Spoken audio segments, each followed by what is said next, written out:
There is an old saying among the law writers and engrossing clerks of the country attorneys, that any hand under heaven may be counterfeited but the truth of it.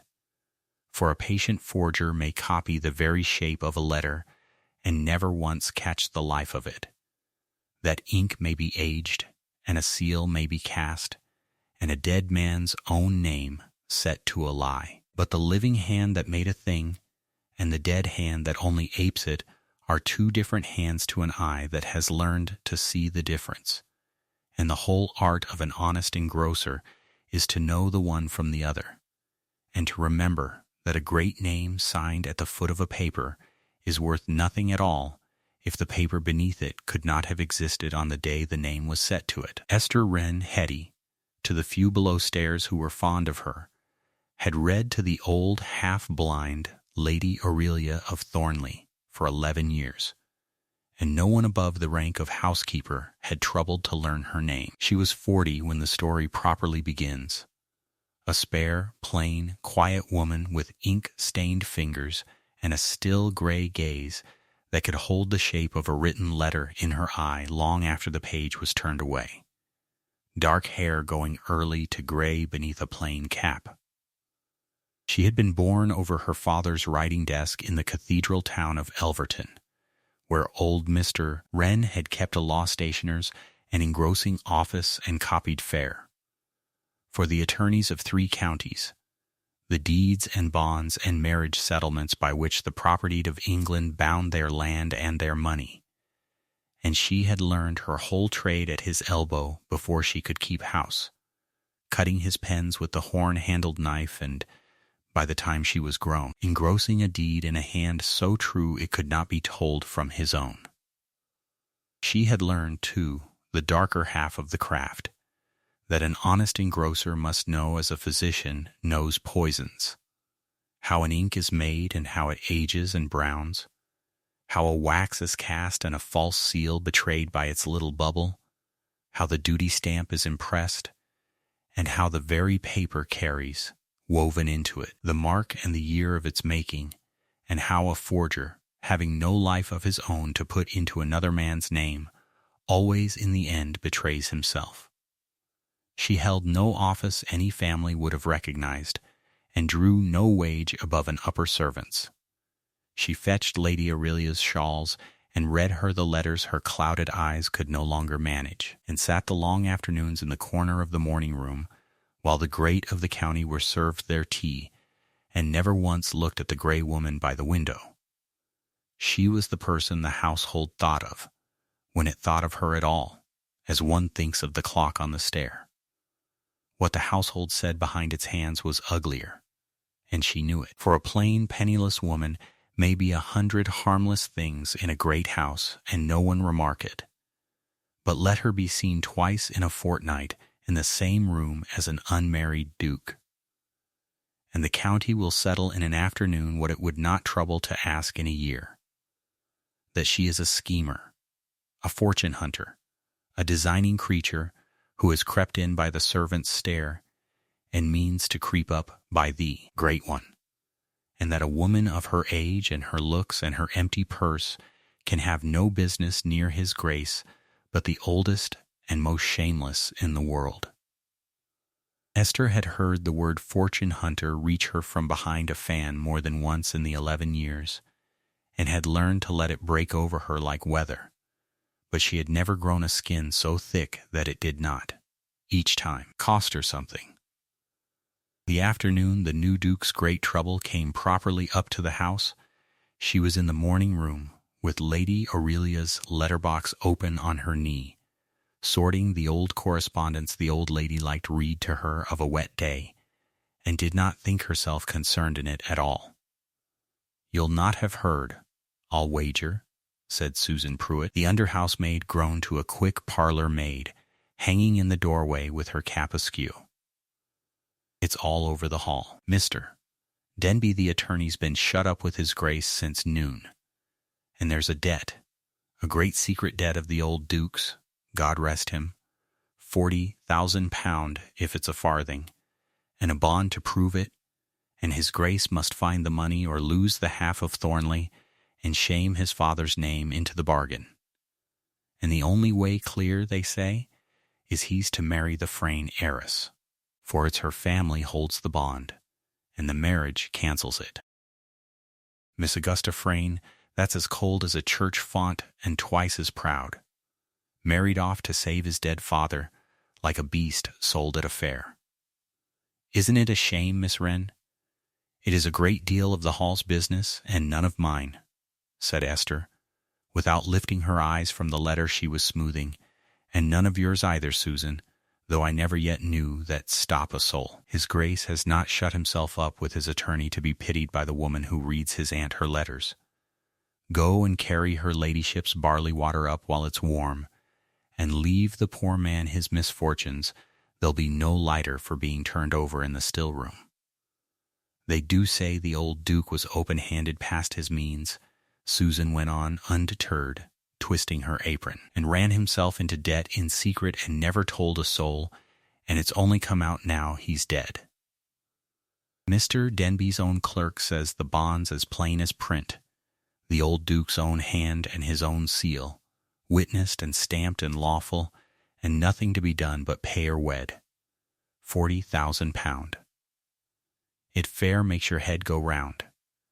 It makes Mr. Denby's clerk talk a deal more freely than an attorney's clerk has any right to, said Esther, and now she did look up, mild and gray and level. A bond is only a paper, Susan, and a paper is only as true as the day it was truly made on, whatever hand is at the foot of it, and whatever the clerks swear in the hall. I copied 100 such in my father's office, and witnessed them, and I never yet saw one so plain that it could not have been made a liar of by the man who knew how it was put together. But there, that's an old woman's trade talking, and no comfort to his Grace. Her ladyship's barley water. Go. In those 9 days the household learned its new master sidelong, in scraps carried up to the morning room. He did not bluster. A blustering master can be managed, but a quiet, exacting one keeps his own counsel. He had come into the title but 4 months since, on the death of the old Duke his father, whom he had loved past the common measure, and whom the whole county had loved, an open-handed, laughing, honorable great gentleman, or so every soul had believed until the lawyers came with their bond. Now the young Duke shut himself in the muniment-room half the day and came away with a face like a closed door, set to put right, at whatever cost, the one terrible thing his father seemed to have left him. This secret £40,000, pledged in a bad year and hidden from them all, that would strip the unentailed half of Thornleigh, turn 100 tenant families off the land, and, worse than all, to a proud, grieving man, write his beloved father down forever as a secret spendthrift who had beggared his house behind a laughing face. It was a proud grief, and a lonely one, and it made him easy prey. For there was a way clear, the lawyers said, and only one. The bond was held by the family of the late Mr. Frayne, a great city fortune not 2 generations old. Hungry as such fortunes are for the one thing money cannot buy, which is to be old, and old Mrs. Frayne and her cold, handsome daughter Augusta would forgive the whole 40,000 and burn the bond in the grate the very hour Augusta was made Duchess of Thornleigh. It was all very smooth and very legal and very kind. If you did not look too near, the young Duke had only to sell himself, his name, and every hope of his own happiness, and his father's honor was saved and his tenants kept on their farms. He was, by every account, resolved to do it. He was that manner of man. And in those same 9 days Esther Wren did the thing that, all unknowing, was making her the one person in England who could undo it. She read the dead Duke his letters. For old Lady Aurelia, the dead Duke's aunt, 78 and near blind and sharper in her wits than any 3 of the family together, had taken her nephew's death hard, and could not be easy in her grief, but to have his old letters read over to her of an evening, the long, affectionate, scrawling letters he had written her across 40 years. Night after night that spring Esther had sat at the old lady's knee and read them aloud, letter upon letter, and, being what she was, she had not merely read them, she had seen them, and come to know the dead Duke's hand as intimately as she knew her own. She knew how he never once closed the loop of a capital D, but left it a little open at the foot, how his pen bit and spattered on a downstroke in haste, how his signature, Thornleigh, ran always a little downhill, with that broken-footed D and a long, careless dash that started thick and ran to nothing. She could have drawn it in her sleep. She did not know she was learning anything but an old lady's grief. But her trained eye had drunk the dead man's living hand to the lees, because it could not help it, and a hand once truly known to Esther Wren was known for good. So that when the errand fell to her, on the 9th day, it fell into the one pair of hands in the county already loaded, unawares, with everything needed to spring the trap. It fell to her by the plainest chance in the world, which is how the largest things in a life generally come. Lady Aurelia, who missed nothing that was spoken near her chair, and had heard the whole wretched business of the bond from her maid, took it into her head that she would know the truth of it. Blind or no, they are marrying my great-nephew off like a heifer, Wren, she said, rapping her stick, to a cold girl and a vulgar pushing mother, over a debt I never in my life heard my nephew breathe a word of, and he told me a great deal he told no one. Edmund was open-handed. God knows he'd give the coat off his back and the roof off his head, but he was not a fool, and he was not a sneak, and a man who hides a ruin of 40,000 pounds from his own family for years and lets it fall on his boy's head from the grave is both, and I'll not believe it of him till I'm made to.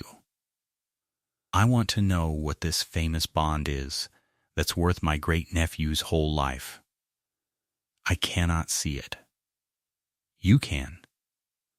Go down when they have it out. Denby's to lay it before his grace and that oily cousin again on Thursday in the muniment-room, and you get my leave, and go with it, as my eyes, and you look at this paper they're all so sure of, and you come back up and tell me plain what my nephew's hand and seal are doing at the foot of a thing that's breaking his boy. I've a right to look at my own family's ruin. Tell them I said so. It is not my place to be in the muniment-room while his grace's lawyers are at their business, your ladyship, said Esther, quietly, though something had gone very still and attentive in her at the words my nephew's hand. They'll not thank you for sending your reader down to peer over the attorney's shoulder. They'll do as I bid them or answer to me, said the old lady, rapping the stick, for I was mistress of this house before that boy's father was breeched, and there's not a soul under this roof, duke or no duke, forgets it while I'm above ground. You'll go, Wren. You've a better eye for a written page than any of them. I've heard you say a hand is like a face, that you never forget one. Well, go and look at my nephew's face, on this paper, and tell me if it's truly his. The muniment-room at Thornleigh ran off the great library at the north end of the house, a bright high room of tall arched windows and polished oak, ranked the length of it with the estate ledgers and the bound leases, and along one wall the pigeon-holed deed boxes and the brass-bound strong-box where the family's charters and settlements were kept, and Esther had never in 11 years set foot in it. She came in on the Thursday with Lady Aurelia's warrant plain in her mouth, and stood by the door with her hands folded, a gray, plain woman they none of them had thought to see. There were 3 men about the long baize table, the great bond open in the light before them. The attorney, Mr. Denby, she knew by sight, a dry, anxious man who plainly wished himself elsewhere. The tall, still man at the head she knew for the Duke. A spare, dark man of perhaps 34, with a fine, grief-worn face and cool gray eyes that turned on her with a weary, closed patience. And the third, leaning easy over the paper with a jeweler's glass in his soft white hand. An elegant, well-preserved gentleman of 45, with pale, clever eyes and a great collector's seal ring, she took for the cousin the hall spoke of, Missa Gideon Crail, the famous judge of old hands, who had given the family the comfort of his learned word that the signature was genuine beyond all doubting. "Her ladyship's woman," said the Duke, when Denby had murmured her errand, in a low, level, exact voice with no warmth in it and no unkindness either. "My great-aunt wishes her own eyes at this, it seems, and sends yours. Well, she is entitled, God knows the thing concerns her house.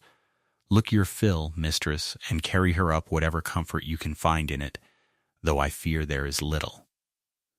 And he stood back a half-step from the table, weary and courteous, and let her come to the paper. Mr. Crail smiled, a soft, cultivated smile, and turned the great parchment a little toward her with one finger. Indulgent. "Do not distress yourself over the law of it, my good woman," he said kindly. "It is a melancholy business, but a plain one. Her ladyship may be assured on my own authority.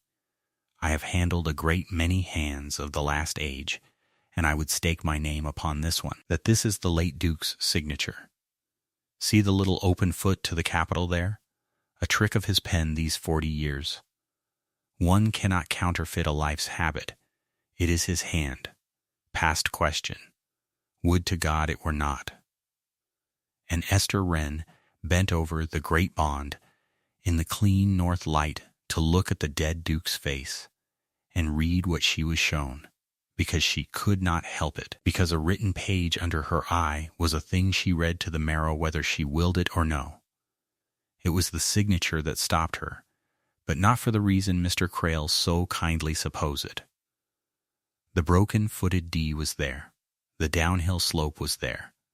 The long dash running from thick to nothing was there. Every habit of 40 years that she had drunk in at Lady Aurelia's knee these 9 evenings was there upon the paper, exact, complete, correct, and that was the whole horror of it, for it was too exact. It was the dead Duke's signature done as a living hand never does its own, slowly, with love and labor, every quirk reproduced like a drawing of a face and not a face. A man signs his own name 1,000 ways, and never once the same, and this, she felt the cold go down her arms, was one particular signing copied stroke by patient stroke, the very thing her father had taught her to distrust above all others. For a forger's worst enemy is his own care. And there was worse, for an eye that had learned to see. The ink of the signature did not match the ink of the body of the bond. The one sat black and glossy on the surface as new ink lies, where the 4-year-old body ink had bitten in and browned. And the great downstroke of the capital T in Thornleigh did not spatter, though it was the very stroke his eager pen always spattered. It was drawn smooth, the way a copyist draws who is minding his line and not writing his own name in haste. And at the very foot, where the parchment caught the window as she leaned, she saw for half a breath, in the substance of the sheet, the pale ghost of a watermark, a maker's name, and beside it a year woven into the wire. And the bond above it was dated 4 full years before that. She could not read the woven year at that angle, but she saw it was there, and that no honest bond can be written on a paper made after the day it swears it was signed. She said not one word of any of it. She straightened and folded her hands and made her plain gray face as empty as the clock on the stair, and she said only, "I thank you, your grace. It is a great deal of writing, and I have looked at it as her ladyship bade me. I will carry her up what I have seen," which was the exact and entire truth, and told them nothing at all. "There's a sensible creature," said Mr. Crail comfortably, already turning back to his jeweler's glass. "Assure the old lady it is all quite regular. The kindest thing now is to let it be done quickly." But the Duke of Thornleigh, an observant man under his grief, had seen something cross the gray woman's face in the half-second at the window that he could not name. A stillness, a going cold. And it stayed with him oddly after she had gone. The first small crack in the smooth gray wall the lawyers and his cousin had built about him. She did not go straight up to Lady Aurelia. She went instead to her own narrow room and sat on the edge of the bed a long while, turning it over, the way her father had taught her to turn a doubtful instrument over before ever she let her tongue accuse it, granting it every chance to prove itself honest, because the worst thing a reader of hands can do, worse than missing a forgery, is to cry forgery on an honest paper and break an innocent man, as an innocent man had once been broken for the want of that caution, and had died of it, and had been her father. She granted the bond every chance, a bad angle, a renewed ink, a merely careful hand, and at the end of it the thing stood exactly where it had stood, cold and unarguable in the middle of her. And she knew, as surely as she had ever known anything at that desk, that a dead honorable man's name had been set to that paper by a living hand that meant to sell his son. She went up to Lady Aurelia that evening and gave her the truth, but carefully, because it was a terrible thing to say aloud and more terrible to be wrong in. "I have looked at the bond, your ladyship, as you bade me," she said, low at the old lady's knee, "and I will not tell you it is your nephew's hand, for I do not believe it is, and I have never yet lied to you about a written page. But neither can I prove it before a court of law from one bad look across a lawyer's table, and until I can, it were wickedness to say more, even to you. For the naming of a forgery is the breaking of the man that made it, and one must be sure past all doubt before one breaks a man. Give me leave to be sure. That is all I ask." The old lady was silent a long moment, her clouded eyes turned toward the fire. "I knew it," she said at last, very quietly, and for once she did not rap her stick. "I knew my nephew never did this thing. 80 years I've watched this family, and I know its true face from a painted one." Her hand, dry and light as a leaf, found Esther's and gripped it with surprising strength. "You want proof. Then go to Osgood." Josiah Osgood, that was my nephew's own secretary 30 years, and keeps the muniment-room and the old letters and the seals under his own key, and loved his master better than his own life. He's honest as the day and close as the grave, and he has every genuine letter and the very seal matrix you'd want to set beside their lie.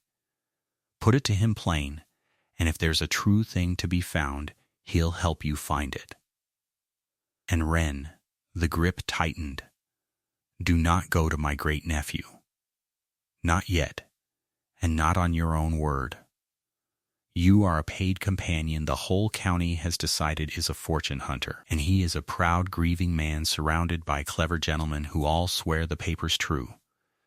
Carry him a charge of forgery against his own cousin on nothing but your eye, and he'll be forced to think exactly what they'll tell him, that the designing woman has hit upon a bold new road to his notice.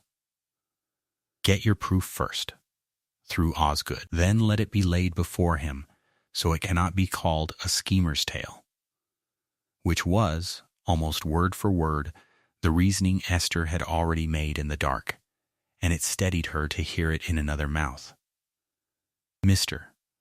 Osgood kept a small, dark, orderly room off the muniment-room, all pigeonholes and japanned boxes and the sweet, dusty smell of old paper, and she found him there the next morning alone, a lean, grave, weathered man of 60, with ink-stained, careful hands like her own, and a face closed hard over a grief he plainly still carried. She stood in his doorway with her hands folded, a plain gray woman he had passed 100 times and never truly seen. "Mr. Osgood," she said, "I am Miss Wren, that reads to her ladyship. I have a thing to tell you that is not my place to tell, and that you had best forget you heard if I am wrong in it. Her ladyship sent me down to look at the bond yesterday, with her own leave, and in the looking at it I saw something I do not like and dare not carry higher, being nobody. So I have come to ask you what an honest servant does, that has seen a thing she cannot yet prove and dares not name." Mr. Osgood set down his pen and looked at her a long, still moment with grave gray eyes. "Sit down, Miss Wren," he said. "I have kept this room 30 years, and I've learned the 2 kinds of trouble that come to its door, the kind that is spite dressed up as duty, and the kind that is duty and frightened half to death of itself. You've the second look on you. Tell me what you saw." "On my own head, and no blame to you." So she told him, the way her father had taught her to lay a doubt before a doubting man, not the conclusion first, but the marks, plain and cold, the signature too perfect, the ink of the name sitting new and glossy where the 4-year-old body ink had browned, the great T-stroke drawn smooth where the dead Duke's eager pen had always spattered, and, last, the ghost of a watermark at the foot with a year woven in it that stood, even at a bad angle, later than the date the bond gave itself. "Each mark alone is a straw, Mr. Osgood," she said. "But they lie all one way, and the last is no straw at all. No gentleman on earth signed a bond on a sheet of paper that would not be made for 4 years yet." "And why do you not simply take it to his grace," said Osgood, watching her, "if you are so sure?" "Because I am not yet sure enough to break a man on, and a companion who cries forgery against his grace's own honored cousin had best be very sure. Or she is a slandering fortune hunter turned off without a character," said Esther.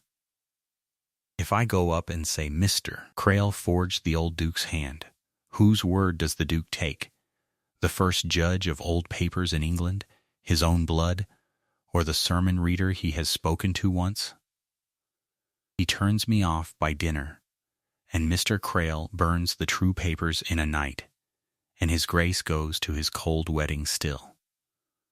But I cannot unsee it. There is a forgery on that table, selling a good man's whole life and slandering a dead one's honor, and I cannot go back to reading letters and pretend my eyes never opened." Osgood was quiet a moment, and when he spoke his voice had thickened. "You have described," he said, "my master's hand, and the fault in the copy of it, better in 5 minutes than I could have done that loved it 30 years. For I'd have sworn to that broken-footed D myself, and never once thought that its being too perfect was the very thing.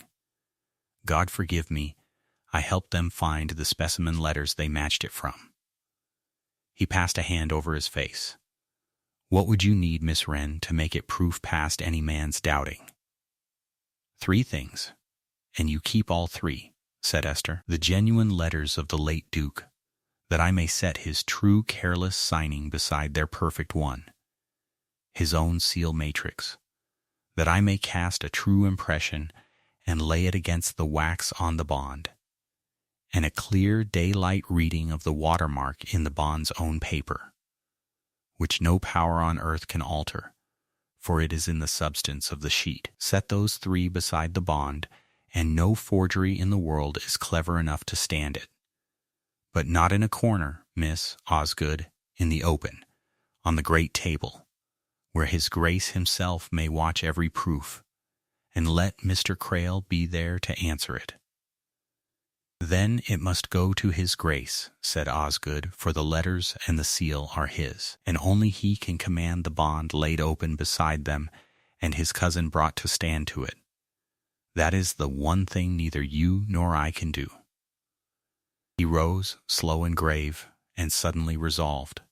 "Wait here," Say nothing to any living soul, and above all nothing that could reach Mr. Krail. For a man who has forged one paper will burn 10 to save his neck the moment he smells an honest eye. I have watched clerks and stewards and fine cousins come and go under this roof for 30 years, and I know an honest reader when one stands frightened in my doorway telling the truth against her own bread. I am going up to his grace. On my own head.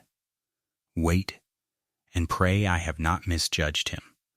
For if I have, we are both of us turned off by dark, and my master's name is sold forever. She was sent for within the hour. She came into the great muniment-room with her hands folded, and there stood the Duke of Thornleigh by the long baize table, the bond gone now to its strong-box and the table bare, and Osgood grave at his shoulder, and no one else, for whatever Osgood had said he had said wisely, and Krail was not there. The Duke looked at her a long moment, with his cool, closed gray eyes, the guarded stillness of a man who has been alone with a great sorrow and a great resolve, and does not care to be interrupted in either. And when he spoke his voice was low and level and exact, with neither warmth in it nor unkindness, only the flat control of a man who has taught himself to give nothing away. "You are the woman who reads to my great-aunt," he said. "Osgood tells me, and Osgood I would trust before any man living, that you looked at the bond yesterday and say it is forged. He believed you, and do you know why? Because of the manner of your being afraid. That is not evidence, mistress. It is a feeling in an old man's breast. And old men who loved my father would give a great deal to believe him wronged. So I will ask you plainly, and you will answer plainly, or you will go back to my aunt's letters and we will both forget this hour. My cousin is accounted the finest judge of an old hand in England, and has staked his name on that signature. 3 lawyers call the bond regular. What is it you, who read sermons to an old woman, say you have found that all of them have missed?" "I have found nothing yet, your grace, that I can prove," said Esther. "I have found a question, and it is the one question not a soul in this business has troubled to ask, because every one of them has trusted the man who vouched for the paper instead of reading the paper itself. That checked him. He had looked for fright, or fawning, or a wild servant's accusation he could put down in a breath, and she had given him none of the 3. "A question," he repeated. "A signature, your grace, is not a picture of a name. It is a thing a man does a little differently every time he lives to do it. Larger, smaller, weary, in haste, careless as breathing, and never once in a long life the same twice. That is what makes it his, and why it cannot truly be forged. Not because the shape is hard to copy, but because the life in it is not in the copyist's hand to give. Your cousin looked at the bond and saw your father's every habit faithfully there, and was satisfied. I saw the same and was frightened, because they were all there, and all perfect, and a living hand is never perfect. It is a beautiful drawing of your father's signature. It is not his signature, and a beautiful drawing is the surest forgery there is, because it shows a grieving man exactly the thing he most longs to see." The muniment-room was very quiet. The Duke of Thornleigh stood looking at her, and something moved behind the closed gray eyes, not warmth, but the flat, testing attention of a man who has just heard, from the last quarter he ever looked for it, a note with the unmistakable ring of truth in it. "My father's habit," he said, and for the first time the level voice had the smallest catch in it. "The little open foot to the D. My cousin showed it me himself, as proof. You say the very proof is the forgery. I say a man's dearest little habit is the first thing a good forger steals and the last thing he understands," said Esther. "Your father left that D open because his pen was already moving on, careless, alive, thinking of his horses. The forger left it open on purpose, drawn slow and minded. the way you or I copy out a thing we have been told to be sure and get right. It took me 30 years to learn to feel that difference. But I need not make you feel it, Your Grace. I can show it to your eyes, past all feeling and past all argument, so that you need trust nobody in it, not your cousin, and not me. Show me how, he said. By 3 roads, and you shall judge each with your own eyes, the hand, the seal, and the paper. But I'll not walk you down them here in words. Words are what your cousin gave you. Give me the letters and the seal, and this one night at that table, and tomorrow at noon I will lay the proof itself before you and let it speak. Only let the last of the 3 wait for the daylight, for it is the paper, and it needs no eye at all, not mine nor your cousin's, but only the sun held through it. And that one I had rather you read with your own hand. He was silent a long moment, and she could see him, behind the still gray eyes, doing the thing a proud exacting man does with a hope too large to be borne, holding it off at arm's length, refusing to let himself want it, lest it prove false and break him twice. You understand what you are saying, he said at last, low. You are not merely telling me my cousin lied to me. You are telling me my father did not ruin us, that the debt is nothing, that I am not bound to that marriage, nor my tenants to be turned off, nor my father's name to be blackened in every drawing-room from here to London. You are telling me the one thing in the world I have wanted to be told for 4 months, and have not let myself hope for the space of a single breath. Do you know what it is, to hold that out to a man, and be wrong?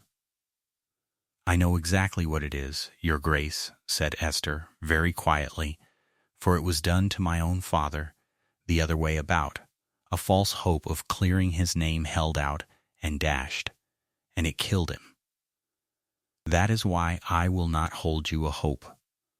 I will hold you a proof, or I will hold you nothing. Give me the letters and the seal and a night at that table, and by tomorrow's noon I will show you, so plain that you may throw me off the estate the same hour if I am wrong in a single stroke of it, whether your father signed this bond or whether a living man drew his dead hand to sell you.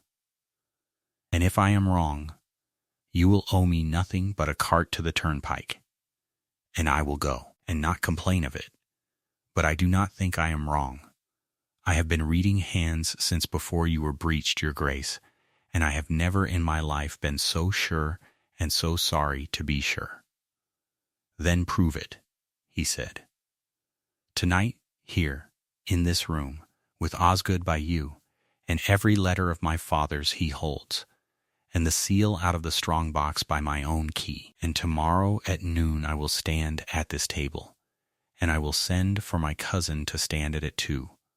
For by God, if this thing is what you say, he shall answer it to my face, and not by a letter from London. And if you are right, mistress, then I have been within a month of selling my whole life over a lie, and been saved from it by a woman I did not trouble to look at, and I will owe you a debt I do not know how a duke repays. And if you are wrong, and have raised in me this hope to no purpose and slandered my own blood on a companion's fancy, I will not forgive it, of you or of myself. Do you understand me? Perfectly, Your Grace, said Esther Wren. Then let us make quite certain I am right. The letters, Mr. Osgood, if you please, and the seal, and a good candle, though I had rather. If his grace will let the noon do its own work, keep the reading of the paper for the daylight and the window, where no man can say I did it by a trick of the dark. She was right. It is worth saying plainly, because the household did not believe it for a month, and the Duke scarcely let himself believe it for longer, that she was simply, unglamorously right, in the way competence is right. She spent that whole night over the papers at the long baize table, her father's paint knife and reading glass and folio of specimen hands laid out beside her like the tools of any honest trade, and Osgood, who would not leave her to it, brought her the dead Duke's letters box by box, and cast the true seal in wax at her word. And by the gray of the morning she had it, not a suspicion, but a thing as hard and plain as a broken axle. Patient, expert, gentleman's forgery, from the paper up, every stroke of it made by a hand that was not the hand it pretended to be. The muniment-room was bright and high and full of the clean north light of a summer noon, and they were all there when she came in with her father's reading-glass and her ordered papers under her arm. The Duke stood at the head of the table, still enclosed and holding himself hard. Osgood stood by the strong-box. Mr. Denby the attorney hovered anxious at the side, and Mr. Gideon Crail stood easy at the table's foot, elegant and unhurried, turning his great seal ring, with the small, indulgent smile of a learned man summoned to humor a great household's whim. He had been told only that a question had been raised about the bond, and his cousin wished it settled, and he plainly did not dream from what quarter. "Miss Wren," said the Duke, "you have had the letters and the seal and the whole night. Say now, before us all, what you have found, and let any man here fault it who can." Mr. Crail laughed, a warm, forgiving laugh, and spread his soft, white hands. "Your Grace, I confess myself charmed." Her ladyship's reader. "It is very picturesque. But, forgive me, my good woman, the judging of an old hand is the study of a lifetime. I have given 30 years to the hands of the last age, and corresponded with the first antiquaries of Europe. And I say to you, kindly, that you are quite out of your depth. I have examined that signature under my own glass. It is the late Duke's. In every particular, I would swear it before the Lord Chancellor. There is nothing here but a grieving family's natural wish that the sad truth were otherwise, and I am sorry for it, but wishing does not. Your glass, Mr. Crail, said Esther, showed you every particular of the late Duke's hand, and you are quite right. They are all there. I do not dispute one of them with you. I ask you to look with me not at the particulars, which are perfect, but at the perfection, which is the thing itself. May I begin, your Grace? It will take the better part of an hour if every man is to see it with his own eyes, but at the end there will be no doubt left in this room, and that is worth an hour of anyone's morning. Begin, said the Duke. She began. And here is the thing that undid Gideon Crail and turned the bright muniment-room by degrees to silence. She did not accuse, and did not flourish, and raised her voice not at all. She simply showed them the paper. She laid out first a fan of the dead Duke's true letters, a dozen across the years, side by side. Here, your Grace, is your father's own signing, a dozen times over, in letters no man doubts. Look how they differ, this one large, this one small. Here the pen spattered on the great T, here it ran dry, here the dash is long, here a stub, here the D's foot gapes wide, here it barely opens. That is a living man signing across a living life, never once the same, because he was never once thinking of it. No two of these could be laid one upon another and made to match, any more than a man's face on Monday upon his face on Friday. That is what a true signature is, a thing done once, and never twice repeated. She let the Duke look his fill, and saw his jaw tighten as he saw it. And here, she said, laying the great bond at the head of them, is the signature on the bond. Set it among his dozen true ones, and you will see it does not belong to the family. It has no life of its own. It is careful where they are careless, perfect where each of them is faulty in its own way. It is not a 13th signing. It is a drawing of one of the 12. She drew out a single letter and set it apart. This one, your father's letter to her ladyship of the spring 4 years back, that has lain in Mr. Osgood's boxes ever since. where a patient student of the family's papers might have had it under his glass at leisure. Watch, your grace.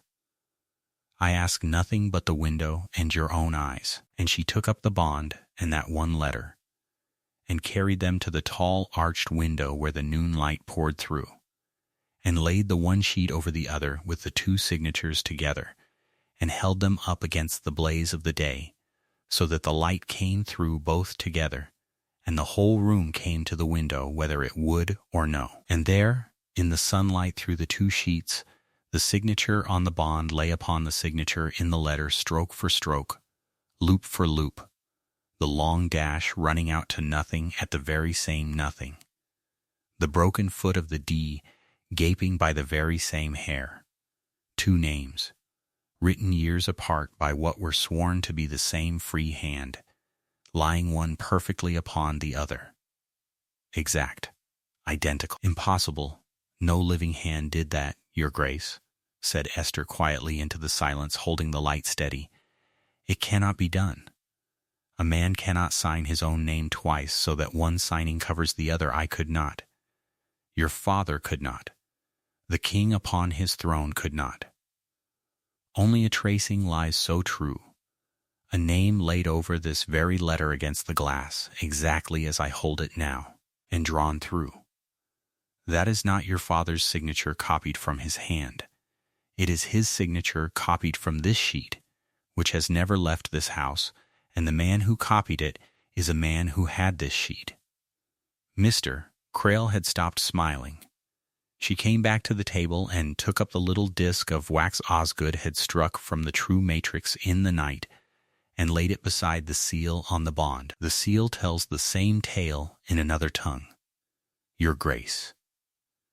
Here is an impression from your father's own matrix, struck last night by your own key, and here the wax upon the bond. Look at the rim of each. She offered him her father's reading glass. The true seal is clean and sharp to the edge. The seal on the bond is a shade soft, a shade blurred, with a little roughness at the crest and a small round pit, a bubble, at the base that the true brass never makes. That is not struck from the matrix. It is struck from a cast taken off a good impression, which always loses a little sharpness and traps its bubble. He had the letter, and he took a cast of the seal. But a cast is a copy, and a copy is never the thing. This is fantastical, said Crail, and the warm voice had thinned. A soft impression proves a careless clerk with a cooling stick of wax, nothing more. And as for laying one paper on another, any two hands may chance to. They may not, sir, and you know they may not. Better than any man in this room, said Esther, not loudly, for it is your own trade. But leave the hand and the seal, then, if you like, for they are matters an ingenious man may argue about all day, and come to the paper, which no man can argue with at all. She lifted the bond once more, and carried it back to the window, and turned it so the light stood full through the foot of it. There is a watermark in this sheet, your grace. Come and read it with me. Here the maker's name, Bittern and Company, that I know for a house that has made stamped paper these 30 years. And here, beside it, woven into the wire of the mold so that it can never be altered nor removed without destroying the sheet, the year of this paper's making. She held it steady in the blaze. Read the year, your grace, with your own eyes, and read it aloud, so that it is you and not I that says it. And the Duke of Thornleigh bent his dark head to the light, and read the year woven in the paper, and read it aloud in a voice gone suddenly strange.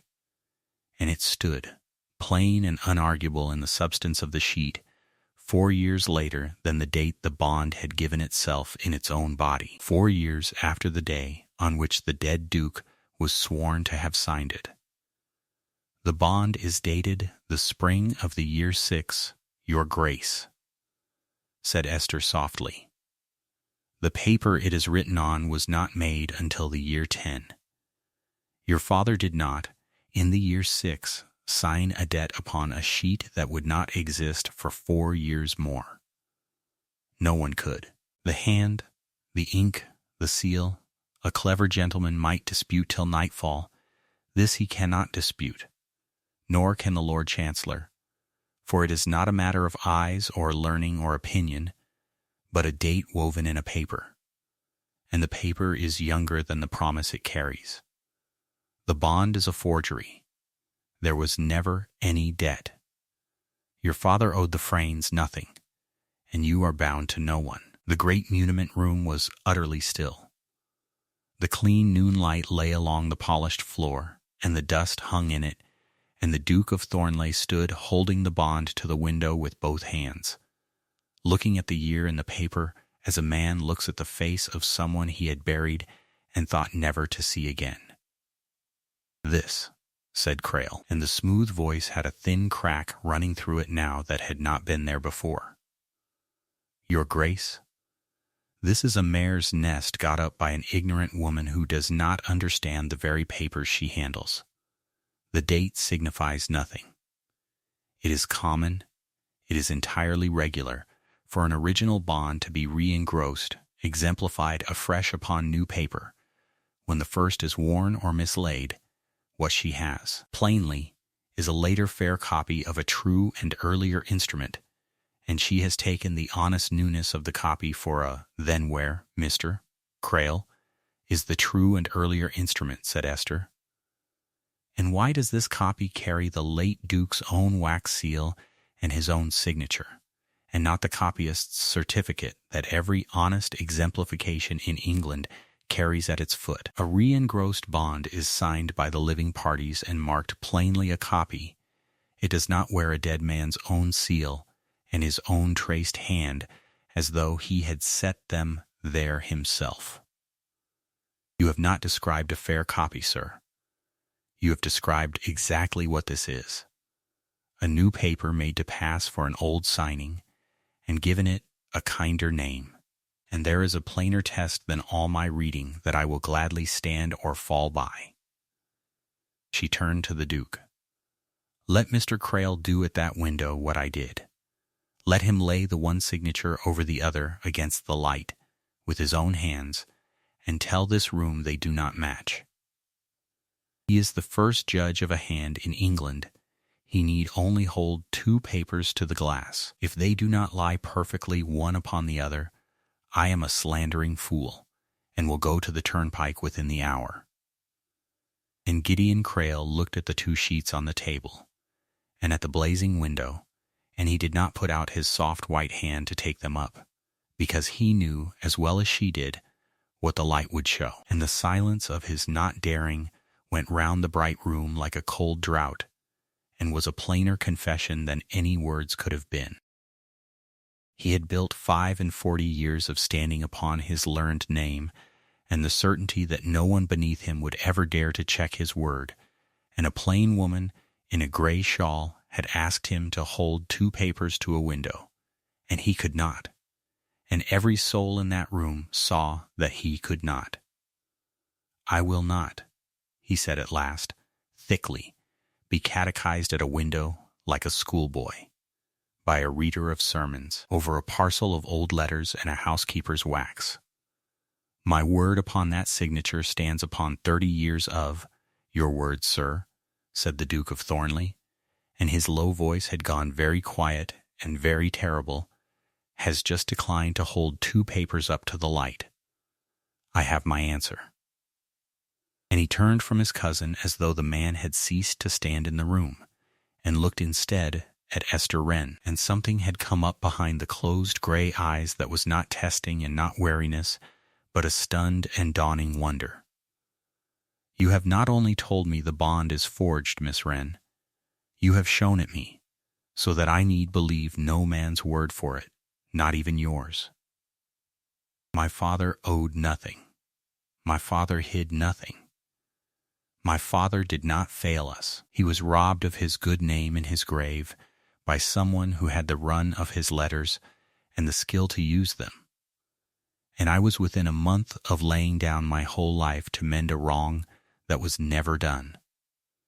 He mastered himself. Stay, there is a great tangle here, how it was done and by whose hand, and how it is to be proved to a court and my father's name set right before the whole county. And it will want an honest reader of papers who cannot be frightened and cannot be bought, and there is only one such within my reach. Will you do it? I'll do it, your grace, said Esther Wren, gathering her father's reading glass and her sheets. It will take some weeks to trace the whole of it back, where the paper was bought and whose the pen was, for it was not the pen of the gentleman who planned it, but a trained law writer's hired hand, and a trained hand leaves its own small habits even in another man's letters, and I think I know the tell of the man that held it. But it can be done by anyone with the patience to read what is in front of them and the nerve not to be dazzled by a great name. I'll give you back your father's honor whole and proven, and your own life along with it. Only let it be done in the daylight, every step, so no man may ever call it a companion's spite. Gideon Crail went out of the great muniment-room, not folded and shabby as a lesser cheat might have gone, but upright and white and dangerous. And at the door he turned and looked at Esther with his pale, clever eyes, and said softly, so that it carried the length of the room, "You are a very clever woman, Miss Wren, for a lady's companion. It is a pity. Clever women who cannot keep their place are so easily shown to the world for what they truly are." And he was gone, and the threat hung in the sunlit air behind him. And Esther, who had faced the ruin of her own father and worse, felt it settle cold along her spine, and knew that the man was not done, and that the next battle would be fought not over the paper, which was past all saving, but over her. She thought, standing in the clean noon light with her father's glass in her hand, well, the first half is done. The truth is out of the paper, and cannot be inked back over, and she was right in that. But she thought, too, that she would prove the tangle and clear the good name, and then go quietly back to her ladyship's letters and her narrow room and her upper servant's wage, the same gray woman she had always been, and in that she was wrong, and this time for the rest of her life. For she did not go back to the reading desk. She was given the whole tangle to trace and set right, and through the long bright summer she worked it back to its root.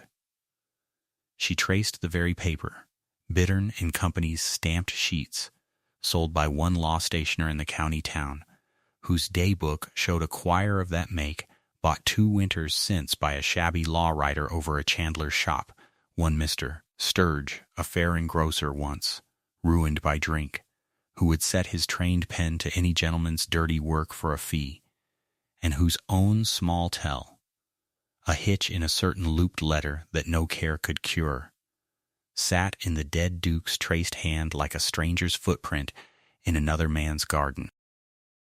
And Sturge, frightened and promised he should not hang if he told a magistrate the truth, gave up in the end the soft-handed gentleman with the great seal ring who had brought him the letter to copy and the seal to cast, and paid him in Frayne banknotes, and stood over him while he worked.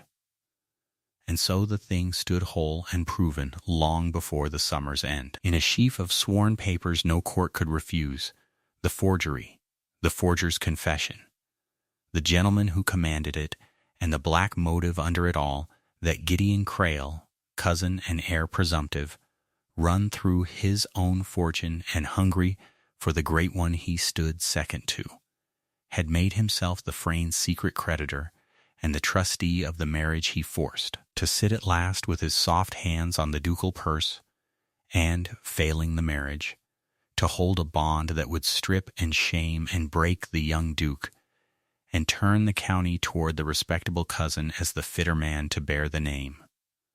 Either way he had meant to win. He had reckoned every soul in the business and left out only the one beneath reckoning, the gray woman who read an old lady her letters, and happened to know a dead man's hand. And through that summer, the Duke came down to the muniment-room in the gray of the morning and the gold of the evening, and asked her questions, and, stranger yet, listened to the answers. And by degrees so small neither marked the moment, they fell into the strangest intimacy either had ever known, that of two solitary people bent over the same exact, honest, dangerous work, where rank thins to almost nothing, and a grieving man cannot go on pretending that the woman clearing his father's stolen name is beneath his notice. "They are afraid of me," he said to her one gray afternoon, both of them at the long table while the rain ticked at the tall windows. "Every soul on this estate. I say a lease is renewed, and the man agrees before the words are out of my mouth. My own lawyers told me the bond was sound because it was easier than telling a duke he had been gulled. And you contradict me a dozen times a day, over an ink, over a date, over the reading of a word, and never once soften it. Why do you not flatter me, Miss Wren, when the whole world does?" "Because the whole world wants something of you, Your Grace, and I want nothing," said Esther, not looking up from the sheet she was reading. "A place, a rise, a favor, a fright spared. Every flatterer in your house has a reason, and the reason is always themselves. I've a reading glass and a pair of eyes that know a true hand from a traced one, and the good name of Wren, which is worth nothing to anybody living but me, and not one of the three is in your gift to give or take away.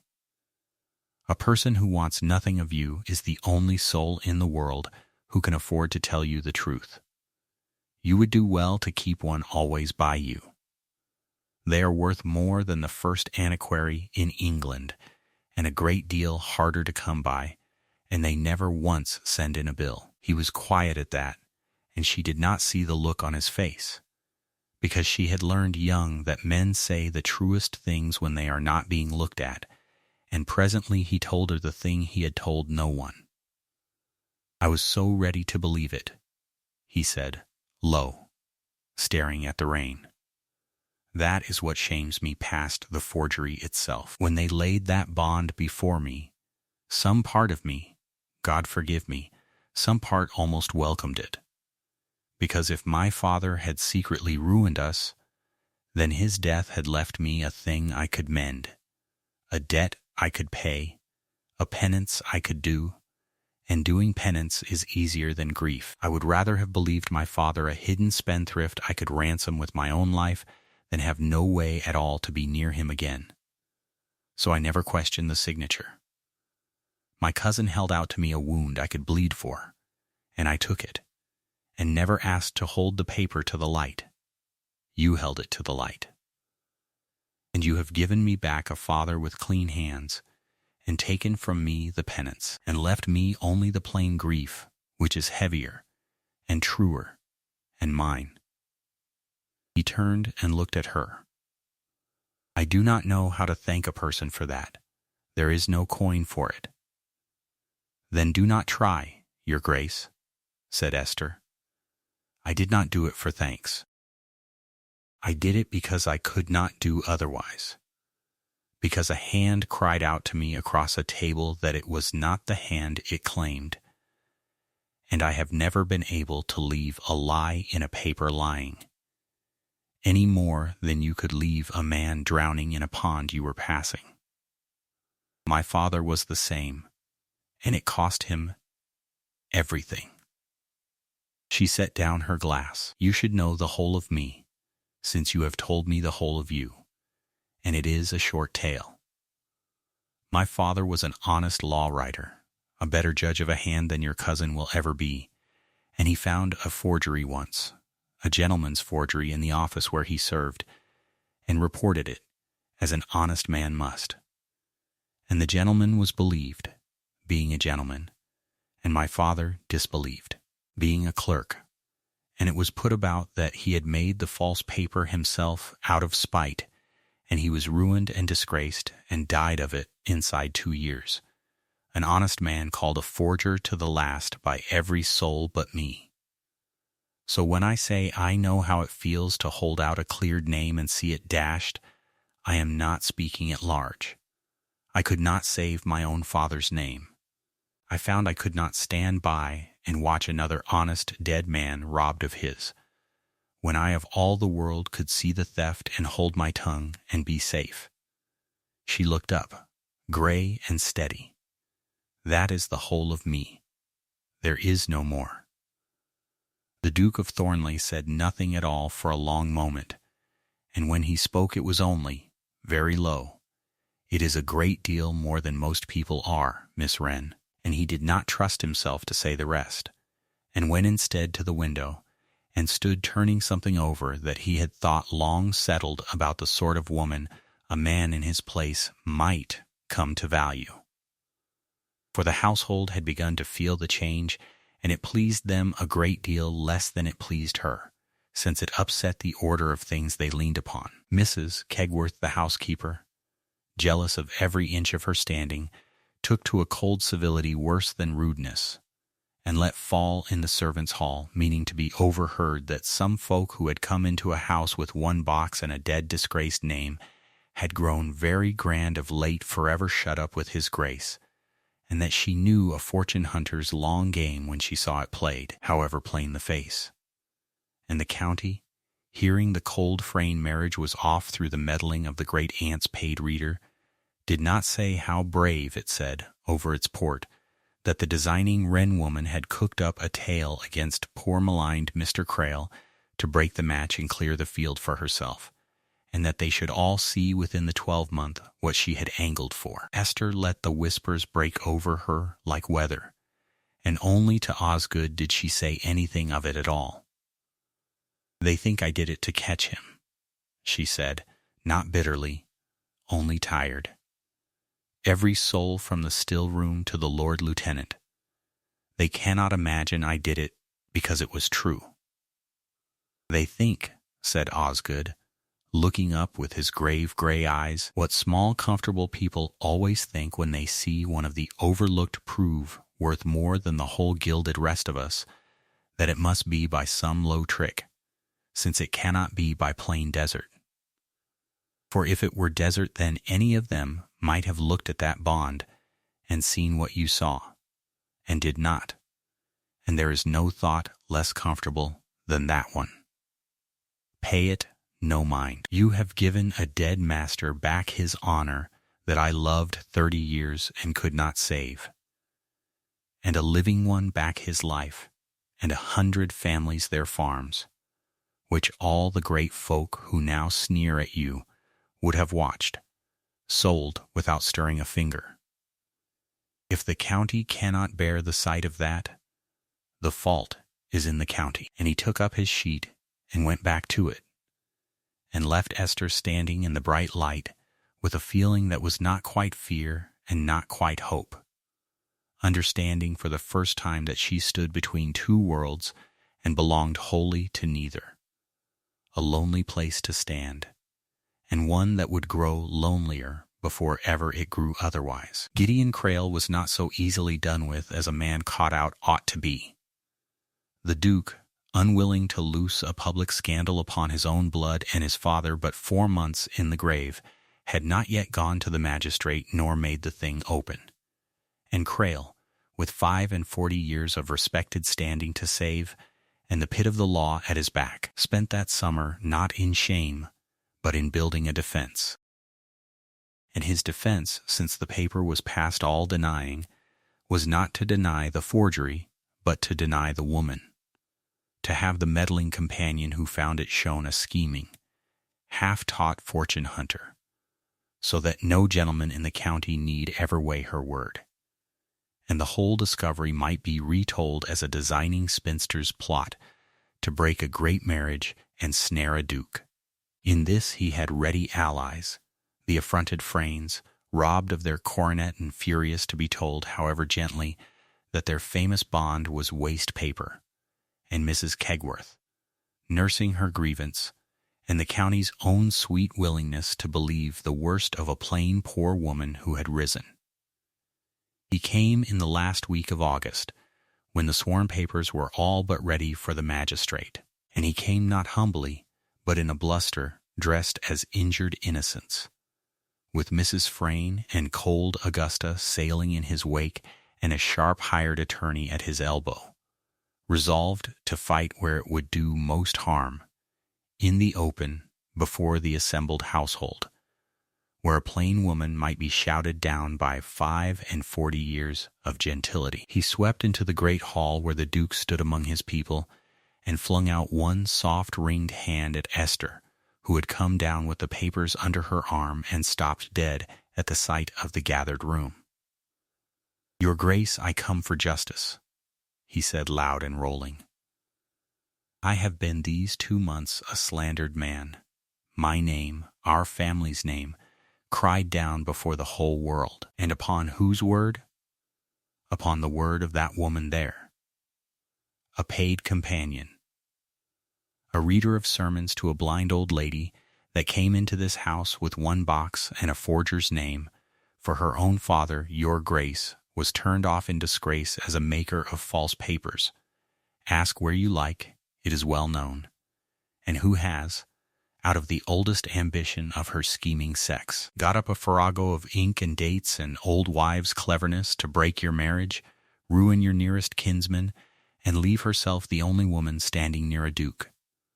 Who ever gave a lady's companion leave to overrule the settled judgment of gentlemen? I demand she be turned off this estate before she blackens it further." "It's God's own truth, your Grace," said Mrs. Frayne, sharp and high, 2 spots of color in her cheeks. "A fortune hunter, plain as paint, and a low-born one at that.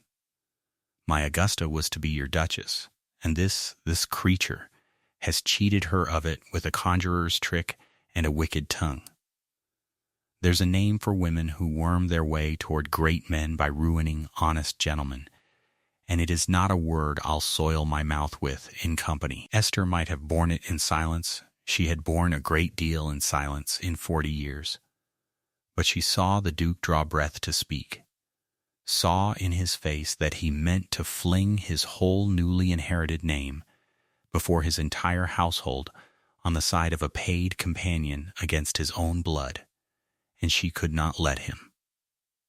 A great man may keep a clever reckoner. He may not be seen to stake his ducal honor on one against his kinsman and a wronged heiress, not without a whisper following him down all his years that his aunt's gray reader had bewitched him.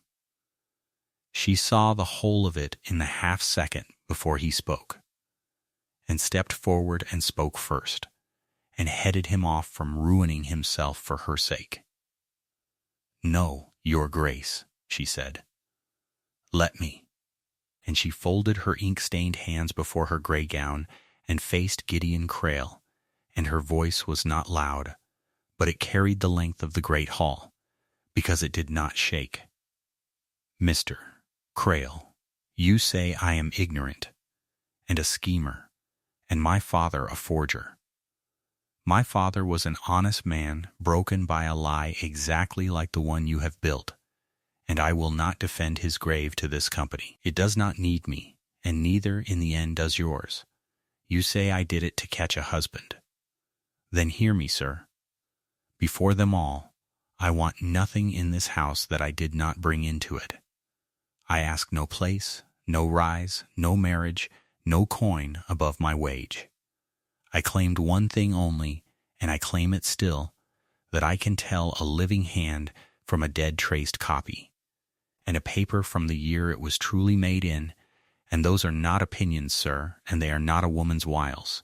They are facts, woven in paper and struck in wax, and they do not care 1 farthing whether the eye that reads them sits in a great man's face or a gray woman's." She took a step, and Gideon Crail, to his own visible surprise, took one back.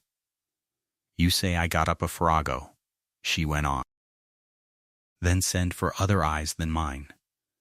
Send for the king's own writing master, for any honest law writer in England, and set before him what I set before his Grace, a bond dated in the year 6 upon a paper Bittern and Company did not make until the year 10, a signature that lies stroke for stroke upon one certain letter, as no two honest signings ever can, a seal cast, not struck.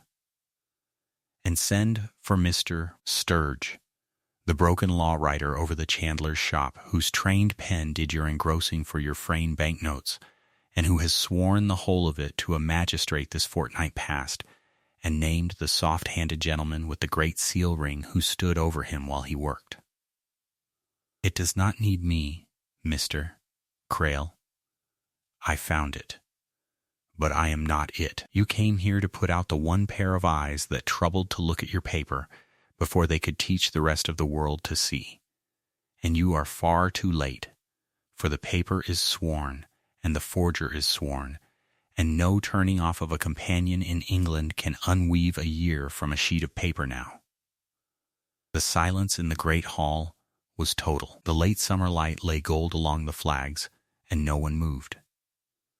Gideon Crail had gone the color of tallow, and his sharp hired attorney had leaned in and was murmuring something urgent and final in his ear, having plainly all at once smelled a hopeless brief and a client who had lied to him, and Mrs. Frayne had taken a step away from Crail. As a passenger steps back from a man the crowd has turned on, and cold Augusta looked, for the first time in the whole wretched business, not cold at all, but simply and quietly relieved, as one more prisoner of that forged paper feeling her own chains fall.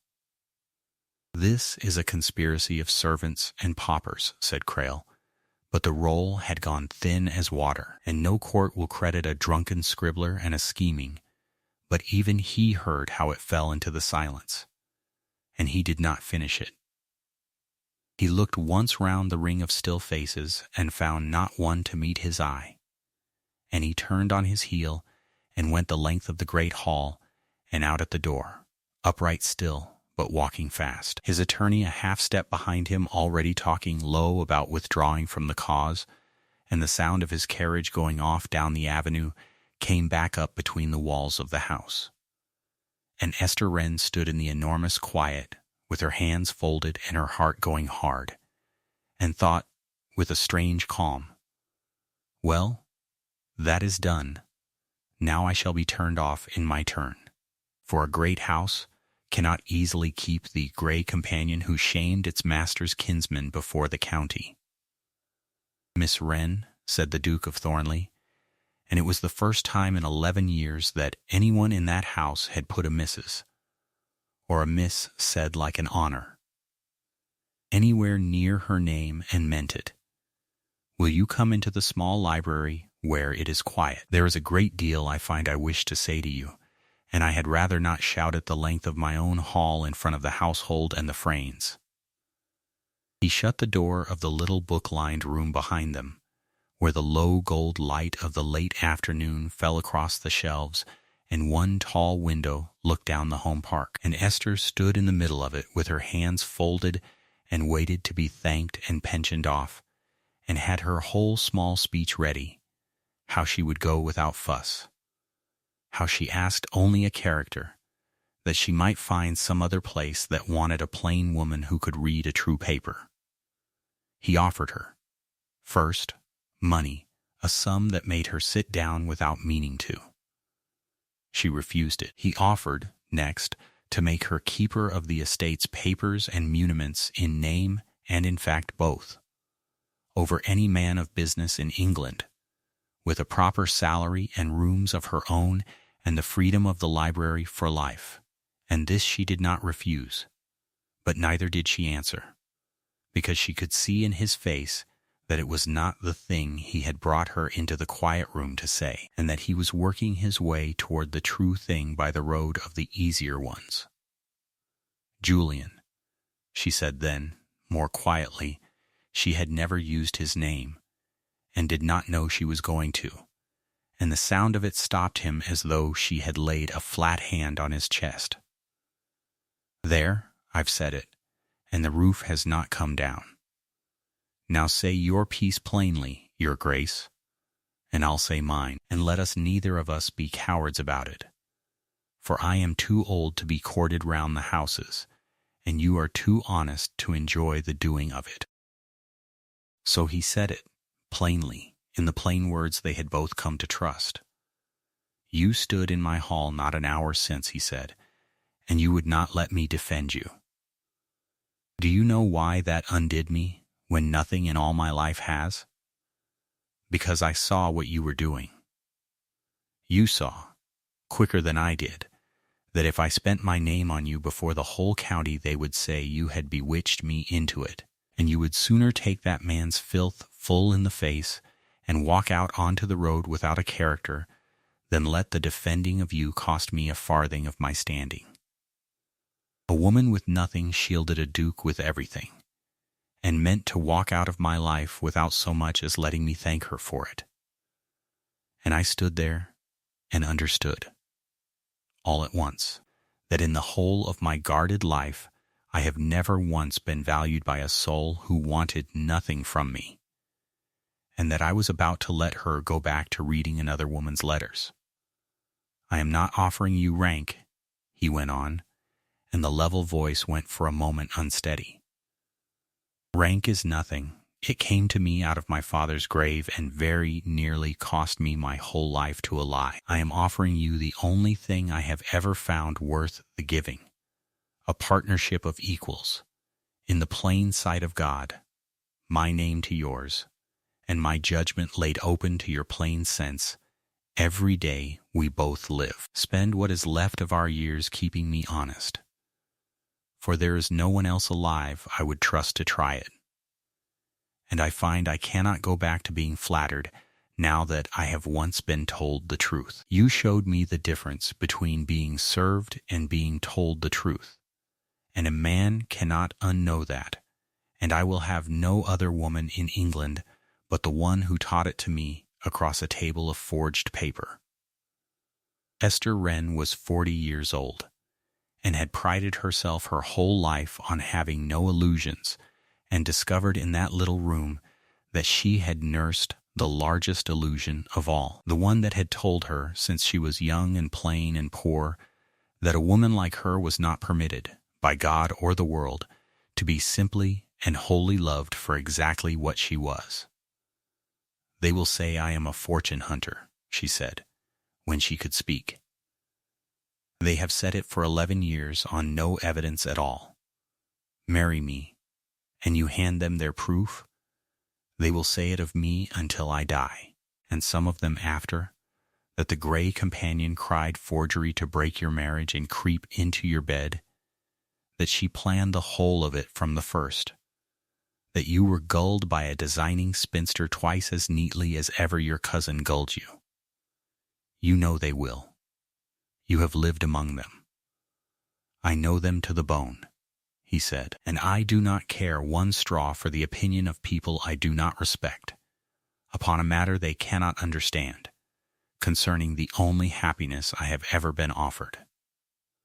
They will say the Duke of Thornleigh married the woman who saw, with a reading glass and one night's patience, the forgery that the first antiquary in England had staked his name upon, who gave my father back his honor and 100 families their farms and me my whole life, and who would have walked away and let them call her a schemer sooner than cost me a shilling of my pride.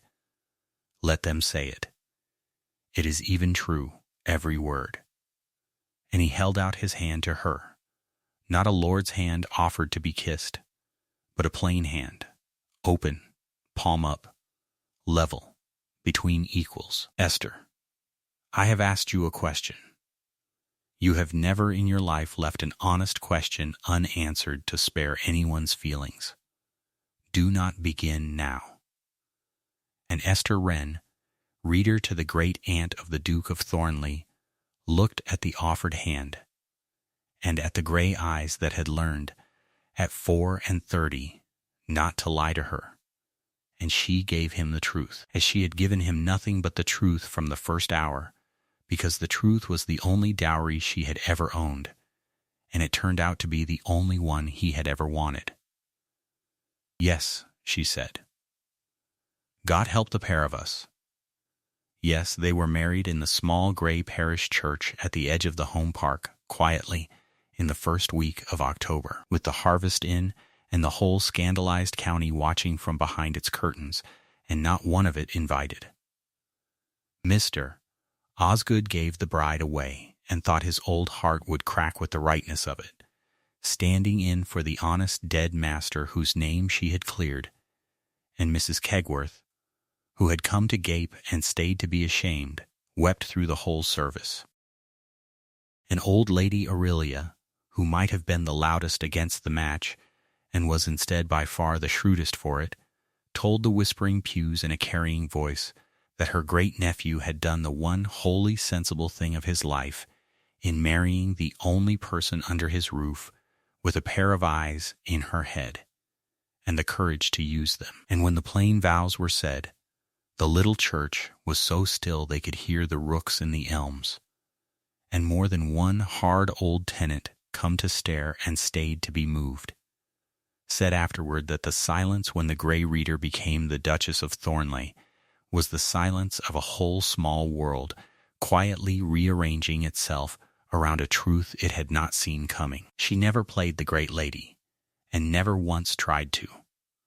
She wore good plain gowns and no jewels, and kept her father's horn-handled penknife and his brass-rimmed reading glass and his worn folio of specimen hands in her writing-table drawer, and went down to the muniment-room most mornings to keep the estate's papers true in her own hand. And Gideon Crail, when the sworn case was laid before the magistrate and the forger Sturge told the whole of it under oath, found his learned name and his 45 years of standing worth precisely nothing.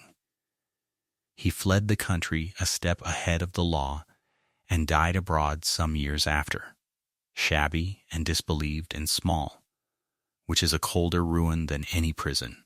And the cold Frayne heiress, freed by the same proof that freed the Duke, married in her own time a man she chose, and was heard to say the Wren woman had done her the greatest kindness of her life, though she never quite brought herself to say it to her face. She taught clever young women under her, craftsmen's and tenants grown kinswomen with quick eyes and no prospects, to read a hand and an ink and a seal and the year woven in a paper, and never once be gulled by a fine name at the foot of a lie.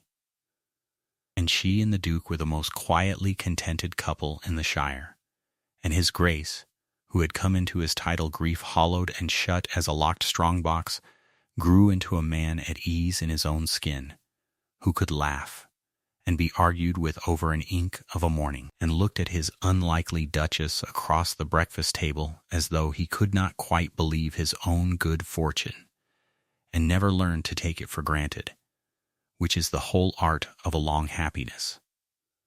He lived another 30 years, and died at last in his own bed, his hand in her ink stained one and no stranger in the room. She sat with him at the end as she had sat over his father's stolen name at the beginning, still and true, and told him the truth to the very last, which was that he had been a great deal of trouble and worth every hour of it, and he laughed his quiet laugh one final time and told her she was the one true thing he had ever been given, and slept, and did not wake. And she closed his gray eyes herself, and did not weep until the door was shut. She outlived him by 9 years, and kept the estate's papers true to the end, and was, by the time she followed him, so beloved across that whole broad reach of shire that they lined the lanes for her funeral 3 deep. Tenants and carriers and the households of the women she had taught to read a true hand, far more than ever lined them for any duke, and among them not a few of the fine folk who had once called her a fortune hunter and lived long enough to be ashamed of it. And they carried behind her coffin, on a cushion, her father's horn-handled penknife and his worn folio of specimen hands, which the whole shire agreed was a stranger honor than any crest, and no more than her due. There is an old saying among the law writers and engrossing clerks that any hand under heaven may be counterfeited, but the truth of it. For a forger may copy the shape of a letter and never once catch the life of it. And the whole art of an honest engrosser is to know the living hand from the dead copy. Esther Wren read an old woman her letters at Thornleigh for 11 years before a soul above the housekeeper troubled to learn her name, and for 30 years after as its mistress, and never once in all that time called a false thing true to spare a great person's feelings. She was not saved by her meekness nor by her beauty, for she had neither. She was saved, if saved is the word for the woman who did the saving, by the plain, unfakeable fact of what she knew, and by the courage to stake everything she had upon it in a world forever dazzled by a great name and a dead man's sacred signature.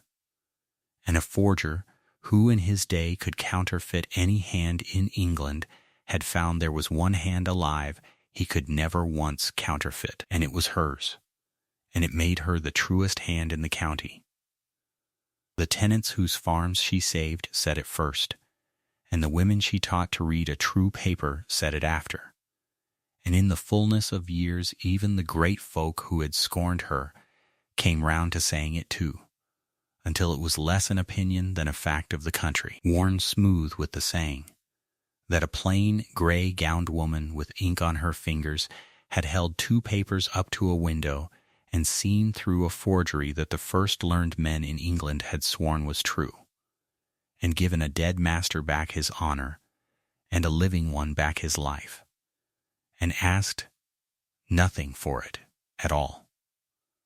And it was said of her, long after, whenever a proud man was flattered toward his ruin or a wise woman was overlooked for her plainness, that she had found with an old reading-glass and one night's patience what a famous gentleman had staked his whole name was genuine beyond doubting, and it made her the truest hand in the county. Thank you for listening to the story all the way to the end. Please tell us which city you are watching from and what this story made you feel. And if it moved you, consider subscribing softly so you won't miss the next one.